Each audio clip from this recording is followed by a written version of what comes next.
اعوذ باللہ من الشیطان الرجیم، بسم اللہ الرحمن الرحیم۔ سب سے پہلے درود و سلام ہمارے پیارے نبی صلی اللہ علیہ وسلم پر، اللہم صلی علی سیدنا محمد وعلی آل سیدنا محمد واصحاب سیدنا محمد وبارک وسلم علیہم۔ آج میں آپ کے سامنے پھر ایک اور نئی حدیث بتانے جا رہی ہوں، اور وہ حدیث ہے حضرت ابو ہریرہ رضی اللہ تعالیٰ نے کہا، میں نے رسول اللہ صلی اللہ علیہ وسلم کو یہ فرماتے ہوئے سنا کہ قیامت کے دن سب سے پہلے ایک ایسے شخص کے خلاف فیصلہ سنایا جائے گا جس نے شہادت پائی ہوگی، اسے خدا کی عدالت میں حاضر کیا جائے گا، پھر خدا اس سے اپنی سب نعمتیں یاد دلائے گا اور اسے وہ سب نعمتیں یاد آ جائے گی۔ تب پوچھے گا کہ تو نے میری نعمتیں پا کر کیا کام کیا؟ وہ عرض کرے گا کہ میں نے تیری خوشنودی کی خاطر تیرے دین سے لڑنے والوں کے خلاف جنگ کی، یہاں تک کہ میں نے اپنی جان دے دی۔ خدا اس سے کہے گا، تو نے یہ بات غلط کہی کہ میری خاطر جنگ کی، تو نے صرف اس لیے جنگ کی اور جان بازی دکھائی کہ لوگ تجھے جری اور بہادر رکھے کہے، سو دنیا میں تجھے اس کا صلہ مل گیا۔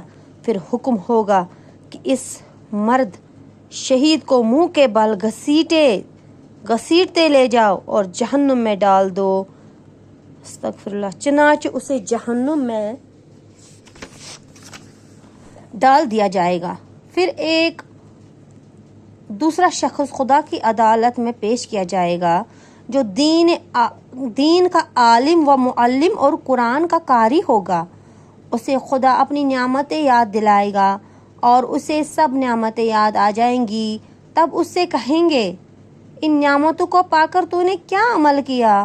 وہ عرض کرے گا، خدایا، میں نے تیری خاطر تیرا دین سیکھا اور تیری خاطر دوسروں کو اس کی تعلیم دی اور تیری خاطر قرآن مجید پڑھا۔ خدا تعالیٰ فرمائے گا، تم نے جھوٹ کہا، تم نے تو اس لیے علم سیکھا تھا کہ لوگ تمہیں عالم کہیں اور قرآن کا جاننے والا کہیں، سو تمہیں دنیا میں اس کا صلہ مل گیا۔ پھر حکم ہوگا، اس کو چہرہ کے بل گھسیٹتے لے جاؤ اور جہنم میں پھینک دو۔ استغفر اللہ۔ چنانچہ اسے گھسیٹتے ہوئے لے جا کر جہنم میں پھینک دیا جائے گا۔ اور تیسرا آدمی وہ ہوگا جس کو اللہ نے دنیا میں کشادگی بخشی تھی اور ہر قسم کی دولت سے نوازا تھا، ایسے شخص کو خدا کی جانب میں حاضر کیا جائے گا اور وہ اسے اپنے سب نعمتیں بتائے گا اور وہ ساری نعمتوں کو جان لے گا اور اقرار کرے گا کہ ہاں، یہ سب نعمتیں اسے دی گئی تھی۔ تب اس سے اس کا رب پوچھے گا، میری نعمتوں کو پا کر تو نے کیا کام کیے؟ وہ جواب میں عرض کرے گا، جن جن مدات میں خرچ کرنا تیرے نزدیک پسندیدہ تھا، سب ہی مدات میں نے تیری خوشنودی کے لیے خرچ کیا۔ اللہ تعالیٰ فرمائے گا، جھوٹ کہا، تو نے یہ سارا مال اس لیے لٹایا تھا کہ لوگ تجھے سخی کہیں، سو یہ لقب تجھے دنیا میں مل گیا۔ پھر حکم ہوگا کہ اس کو چہرے کے بل گھسیٹتے ہوئے لے جاؤ اور آگ میں ڈال دو۔ چنانچہ اس سے لے جا کر آگ میں ڈال دیا جائے گا۔ استغفر اللہ۔ اب آپ کو سمجھ آیا ہوگا کہ جو کام ہم دنیا میں ہی پانے کے لیے کریں گے، اس میں ہمیں دنیا میں ہی اجر ملے گا اور آخرت میں ہمارا کوئی حصہ نہیں ہوگا۔